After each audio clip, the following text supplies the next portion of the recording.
Selamat pagi, salam sejahtera. Terima kasih karena bersama dengan saya di Nazilin Unity Channel. Selepas 1 hari langkah Dubai tular, ini yang berlaku terhadap Anwar Ibrahim.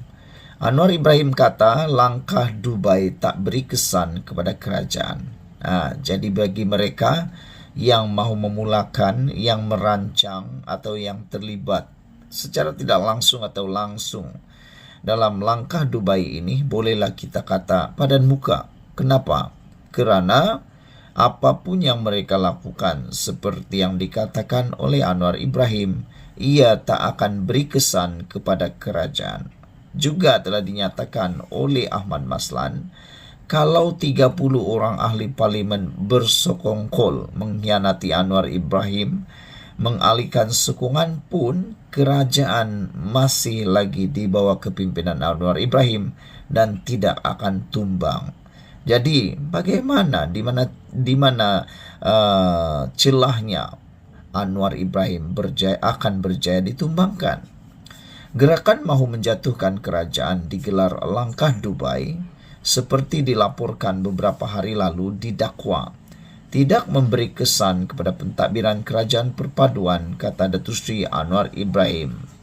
Perdana Menteri mengakui maklumat mengenai gerakan itu dan berpendapat ia tidak perlu diberikan perhatian. Anwar Ibrahim mengakui ada membaca mengenai langkah Dubai, tapi dia kata kita tak mahu bagi tumpuan di sana. Kita sebaliknya perlu tumpu soal kerja. Itu kerja, yaitu gerakan jatuhkan kerajaan. Mereka bagi saya, kata Anwar Ibrahim, tiada kesan, tidak memberikan kesan. Dan yang penting, pada tepat 2 Januari, kerajaan sudah lancarkan satu program penting bagi rakyat. Makna kata Anwar Ibrahim menyindir, mereka masih sibuk mau jatuhkan kerajaan, tapi Anwar Ibrahim masih dapat meneruskan bahkan dengan langkah program penting untuk rakyat. Jadi pihak satu nak tumbangkan, nak menghuru-harukan politik, nak mencuba mencetuskan ketidakstabilan, tapi Anwar Ibrahim pula melakukan perkara yang penting untuk rakyat. Anwar Ibrahim memberi penegasan itu ketika ditemui media selepas meluncurkan pengkalan data utama padu di Pusat Konvensyen Antarabangsa. Hadir sama ialah Timbalan Perdana Menteri Dr. Ahmad Zahid Hamidi. Anwar sebelum itu diminta mengulas mengenai dakwaan terhadap gerakan menjatuhkan kerajaan yang dibuat di Dubai. Dalam pada itu, Anwar turut ditanya sama ada kerajaan pimpinannya masih bertapak di Putrajaya, sementara terdapat gerakan-gerakan yang mau menjatuhkannya. Anwar hanya menjawab ringkas, Alhamdulillah.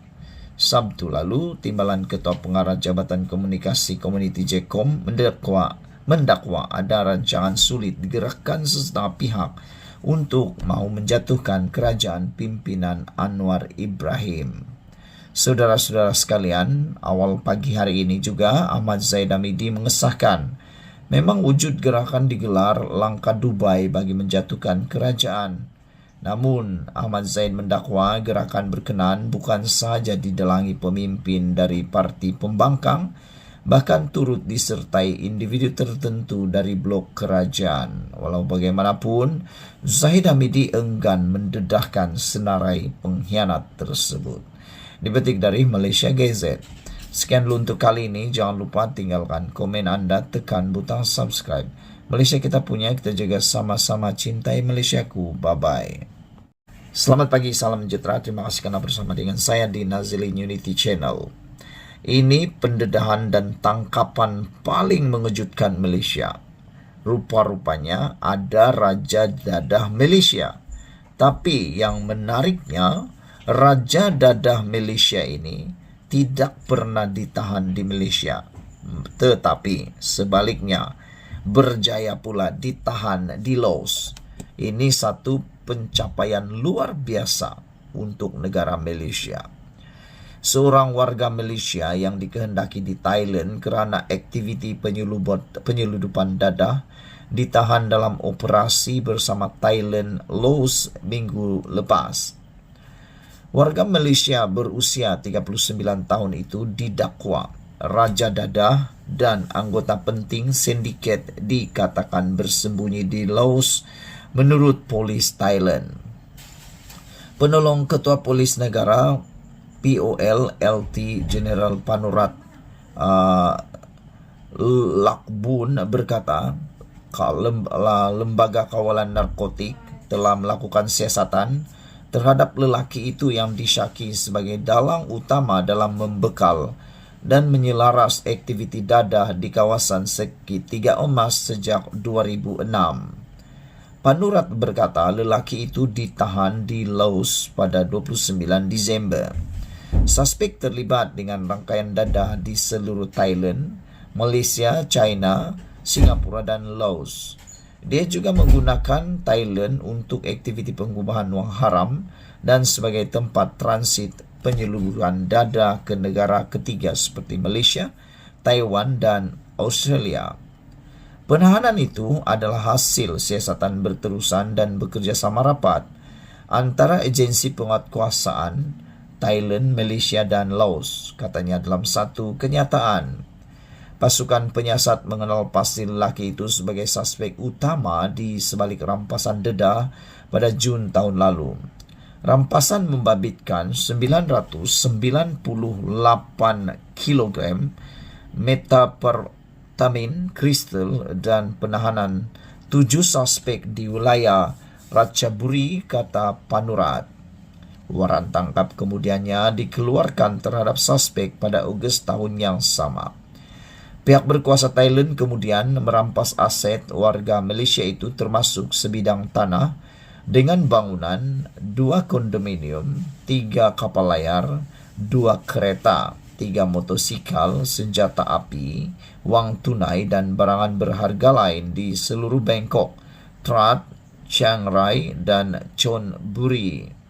Jumlah anggaran nilai aset yang dirampas adalah 85 juta baht atau bersamaan 11,4 juta ringgit Malaysia. Dengan dadah, Raja Dadah Malaysia ditahan di Laos.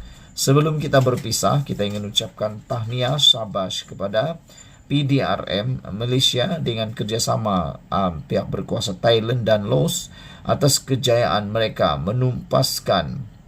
menangkap Raja Dadah Malaysia. Tidak ditangkap di Malaysia tetapi berjaya ditahan di Laos. Inilah yang kita mau supaya semua anasir jahat, para pengedar dadah, bahkan tauke besar-besar yang melibatkan dadah, jerung-jerung besar berkaitan dadah, segera dihapuskan di Malaysia.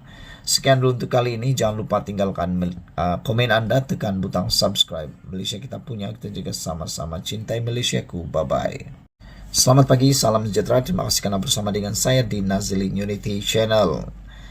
Rakyat tunggu Mahathir, Daim disiasat, kata pemimpin UMNO. Dipetik daripada Malaysia Kini.